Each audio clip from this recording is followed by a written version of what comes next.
بسم اللہ الرحمن الرحیم۔ فائدہ آگے یہاں آپ کو فائدہ بیان کر رہے ہیں۔ یاد رکھنا اس میں موصول کے بعد جو صلہ آتا ہے، اس میں موصول کے بعد جو صلہ آتا ہے، تو یاد رکھنا صلہ میں ایک عائد ہوتا ہے جو اس میں موصول کی طرف لوٹتا ہے، کیونکہ اس میں موصول کے بعد جو صلہ آتا ہے، صلہ پورا جملہ ہوتا ہے، جملہ۔ اور یاد رکھنا جملہ تو کسی کا محتاج نہیں ہوتا۔ جملے کو جب کسی کے ساتھ جوڑتے ہیں، دیکھو صلہ جملہ ہے، اس کو آپ نے موصول کے ساتھ جوڑنا ہے۔ کبھی اگر خبر بھی جملہ آتا ہے تو اس کو کس کے ساتھ جوڑتے ہیں؟ مبتدا کے ساتھ جوڑتے ہیں۔ تو آگے جو جملہ آ جائے، جملے کو آپ کسی کے ساتھ جوڑے، دیکھو جملہ تو کسی کا محتاج ہوتا نہیں ہے، تو جب آپ نے جملے کو محتاج بناتے ہیں، اس کو کسی کے ساتھ جوڑتے ہیں، تو پھر اس میں ایک عائد ہوتا ہے جو ماقبل کی طرف، موصول کی طرف یا مبتدا کی طرف لوٹتا ہے۔ جسے دیکھو ریل کا انجن ڈبوں کا کیا نہیں ہوتا؟ محتاج نہیں ہوتا، وہ ڈبوں کے بغیر بھی چلا جاتا ہے۔ لیکن اگر آپ اس کو محتاج بناتے ہیں کہ نہیں ڈبوں کو بھی ساتھ لے کے جانا ہے، تو پھر بیچ میں کیا چاہیے؟ ایک کنڈا چاہیے، تب ڈبے اس کے پیچھے جائیں گے، چلیں گے۔ تو اسی طرح یہ جو جملہ ہوتا ہے تو کسی کا محتاج نہیں ہوتا، لیکن جب آپ اس کو محتاج بناتے ہیں کہ نہیں اپنے موصول کے ساتھ جڑنا ہے، اپنے مبتدا کے ساتھ جڑنا ہے، تو پھر اس میں ایک عائد چاہیے جو اس میں موصول کی طرف، مبتدا وغیرہ کی طرف لوٹیں۔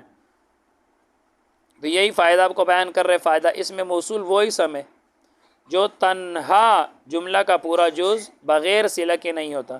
اس میں موصول یاد رکھنا یہ کبھی بھی ترکیب میں کچھ بھی نہیں بنے گا جب تک آپ اس کے ساتھ صلہ نہیں ملاؤ گے۔ صلہ کے بغیر اس میں موصول ترکیب میں آپ نے کچھ بھی نہیں بنانا ہے۔ جب تک اس میں موصول کے ساتھ صلہ نہیں ملے گا تو ترکیب میں یہ کچھ بھی نہیں بنے گا۔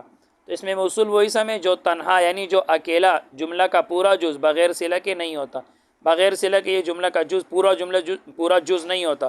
ہاں جب اس میں موصول کے ساتھ صلہ مل جاتا ہے پھر یہ پورا جملہ بن جاتا ہے، اور صلہ اس کا جملہ خبریہ ہوتا ہے۔ اس میں موصول کا جو صلہ ہے جملہ خبریہ ہوتا ہے۔ ابھی آپ کو بتا دیا کہ اس میں ایک عائد ہوتا ہے، جملہ کسی کا محتاج نہیں ہوتا۔ جب آپ نے محتاج بنایا تو اس میں ایک عائد ہونا چاہیے، ایک ضمیر ہونا چاہیے جو ماقبل کی طرف لوٹے۔ تو کہتے ہیں جس میں ضمیر موصول کی طرف لوٹنے والی ہوتی ہے۔ میں آگے آپ کو بتاؤں گا، جیسے دیکھو جاء الذی ابوہ عالم، جاء الذی آیا، الذی وہ شخص، ابوہ کہ اس کا باپ، عالم عالم ہے، آیا وہ شخص جس کا باپ عالم ہے۔ اب دیکھو جاء فعل ہے، جاء فعل ہے، اور یہ الذی اس میں موصول ہے، اس میں موصول۔ آگے دیکھو ابو مضاف، ہو ضمیر مضاف الیہ، مضاف الیہ مل کر مبتدا، عالم خبر، مبتدا خبر مل کر جملہ اسمیہ ہو کر یہ صلہ ہے، موصول اپنے صلے سے مل کر یہ فاعل ہے جاء فعل کے لیے، فعل اپنے فاعل سے مل کر جملہ فعلیہ خبریہ ہو گیا۔ اب دیکھو الذی اس میں موصول ہے، اور آگے ابوہ عالم یہ پورا جملہ صلہ ہے، اور ابھی آپ کو بتا دیا کہ اس میں موصول صلہ کے بغیر کچھ بھی نہیں بنتا، اور یہ صلہ جملہ ہے تو جملے میں ایک ضمیر ہونا چاہیے جو اس میں موصول کی طرف لوٹے۔ تو وہ ضمیر کون سی؟ آپ غور کریں، یہاں دیکھو ابوہ میں یہ ہو ضمیر اس میں موصول کی طرف لوٹ رہے۔ ترجمے پہ غور کرنا، جاء آیا، الذی وہ شخص، ابوہ کہ اس کا باپ، کس کا باپ؟ یہ ہو ضمیر اسی اس میں موصول کی طرف لوٹ رہے ہیں نا۔ آیا الذی وہ شخص، ابوہ کہ اس کا باپ، کس کا باپ؟ یعنی اسی شخص کا باپ، عالم عالم ہے۔ تو یہ ابوہ میں جو ہو ضمیر ہے یہ اس میں موصول کی طرف لوٹ رہے ہیں۔ اس نے نیچے ترکیب بھی لکھا ہے، ترکیب جاء فعل الذی اس میں موصول ہے، ابو مضاف، ہو ضمیر مضاف الیہ ہے، مضاف الیہ مل کر مبتدا، عالم خبر، مبتدا خبر میں جملہ اسمیہ ہو کر صلہ، موصول صلہ مل کر فاعل ہے جاء فعل کے لیے، جاء فعل اپنے فاعل سے مل کر جملہ فعلیہ خبریہ ہو گیا۔ اب ترکیب بیان کریں تو آپ نے اسی طرح آپ نے غور کرنا ہے، اس میں موصول کے بعد جملہ آئے گا اور جملہ میں ایک عائد ہونا چاہیے جو ماقبل کی طرف اس میں موصول کی طرف لوٹتے ہیں۔ یاد رکھنا کبھی کبھی یہ جو اس میں موصول کی طرف لوٹنے والی ضمیر ہوتی ہے کبھی کبھی اس کو حذف بھی کیا جاتا ہے، کبھی کبھی، ابھی سے ہی یاد رکھنا۔ تو ترکیب کرتے ہیں، جاء الذی ضربک، جاء الذی آیا وہ شخص، ضرب کہ اس نے مارا تھا، کا تجھے، آیا وہ شخص جس نے تجھے مارا۔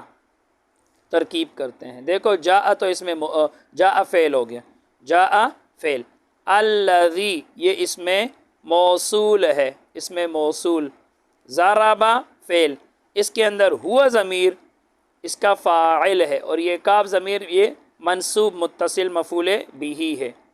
اب ضرب فعل ہوا ضمیر فاعل ہے، فعل ابن فاعل مفعول بھی سے مل کر جملہ فعلیہ ہو کر صلہ ہوا الذی اس میں موصول کے لیے، موصول اپنے صلے سے مل کر فاعل ہوا جاء فعل کے لیے، فعل ابن فاعل سے مل کر جملہ فعلیہ خبریہ ہو گیا۔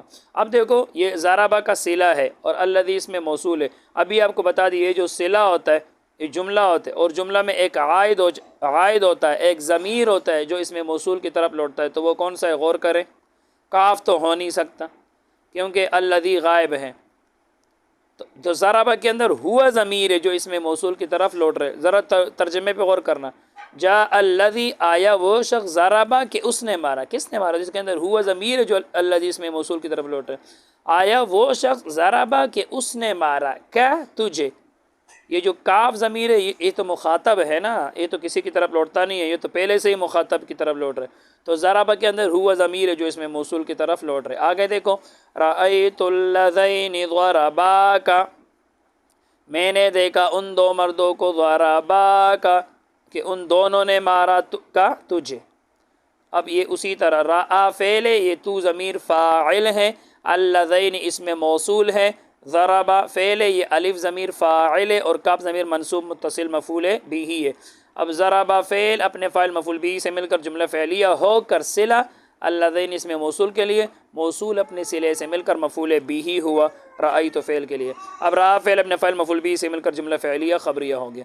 اب یہاں دیکھو مجھے بتاؤ اللذین اس میں موصول ہے اور آگے ضربا کا پورا صلہ ہے، صلہ جملہ ہوتے تو اس میں ایک ضمیر ایک عائد ہونا چاہیے جو ما قبل اس میں موصول کی طرف لوٹے، تو ابھی اب مجھے بتاؤ وہ کون سا ہے؟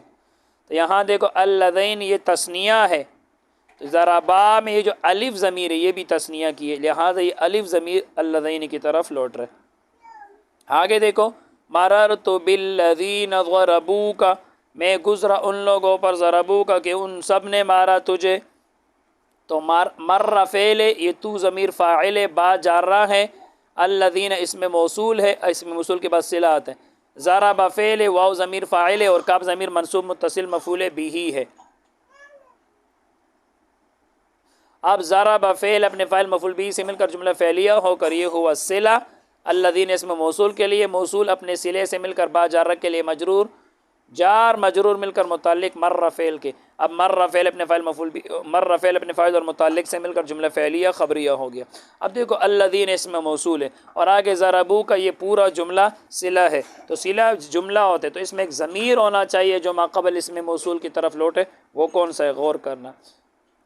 میں گزرا ان لوگوں پر ضربو کہ ان سب نے مارا کا تجھے، تو یہاں دیکھو الذین جمع ہے تو آگے ضربو میں یہ واو ضمیر بھی جمع کیے اسی کی طرف لوٹ رہا۔ آگے دیکھو اکرم من اکرمک، تو اکرام کر من اس شخص کی، اکرمک جس نے تیرا اکرام کیا، تو اس کا اکرام کر جس نے تیرا اکرام کیا۔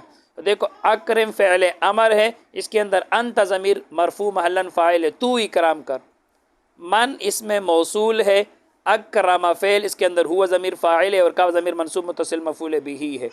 اب اکرم فعل اپنے فاعل مفعول بھی سے مل کر جملہ فعلیہ ہو کر صلہ، اور من اس میں موصول ہے، موصول اپنے صلے سے مل کر یہ مفعول بھی ہوا اکرم فعل کے لیے، فعل اپنے فاعل مفعول بھی سے مل کر، فعل اپنے فاعل اور مفعول بھی سے مل کر جملہ فعلیہ انشائیہ ہو گیا۔ فعلیہ کیوں؟ کیونکہ پہلا جز فعل ہے۔ انشائیہ کیوں؟ انشائیہ اس لیے کہ اکرم فعل امر ہے، اور امر کس کا قسم ہے؟ انشاء کا قسم ہے، تو جملہ فعلیہ انشائیہ ہو گیا۔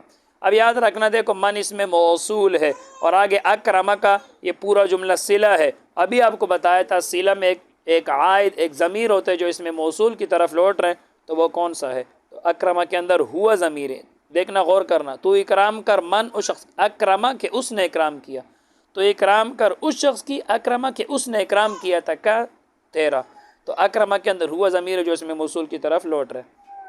آگے دیکھو قرأت ما کتبت، میں نے پڑھا ما وہ تحریر کتبت جو تم نے لکھا، میں نے وہ خط پڑھا جو تم نے لکھا، قرأت میں نے پڑھا ما وہ کتبت جو تم نے لکھا۔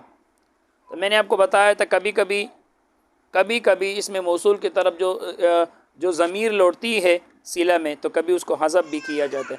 قرأ فعل تو ضمیر مرفوع محلاً فاعل ہے، ما اس میں موصول ہے، کتب فعل اور یہ تا ضمیر فاعل ہے، فعل اپنے فاعل سے مل کر جملہ فعلیہ ہو کر صلہ ہے، اور یہ ما موصول ہے، موصول اپنے صلے سے مل کر مفعول بھی ہے. قرأت فعل کے لیے، قرأت فعل اپنے فاعل مفعول بھی سے مل کر جملہ فعلیہ خبریہ. جملہ فعلیہ کیوں؟ کیونکہ پہلا جز فعل ہے. خبریہ اس لیے کہ خبر دے دی کہ میں نے پڑھا وہ جو تو نے لکھا. اب یہاں دیکھو ما اس میں موصول ہے، آگے کتبت فعل ہے، تو یہ تو صلہ ہے، اور صلہ میں ایک ضمیر ہوتی ہے جو اس میں موصول کی طرف لوٹتا ہے. یہاں نہیں ہے. اب یاد رکھنا یہاں تا ضمیر ماں کی طرف نہیں لوٹے گی، تا ضمیر تو مخاطب کی طرف لوٹ رہے کہ میں نے پڑھا وہ کتبت جو تو نے لکھا، تو تا ضمیر تو تو کی طرف لوٹ رہے. یہاں جو اس میں موصول کی طرف لوٹنے والی ضمیر ہے اس کو کیا کیا گیا ہے؟ حذف کیا گیا ہے. بس آج کے لیے اتنا ہی. اللہ تعالی ہم سب کو علم نافع عطا فرمائے. السلام علیکم.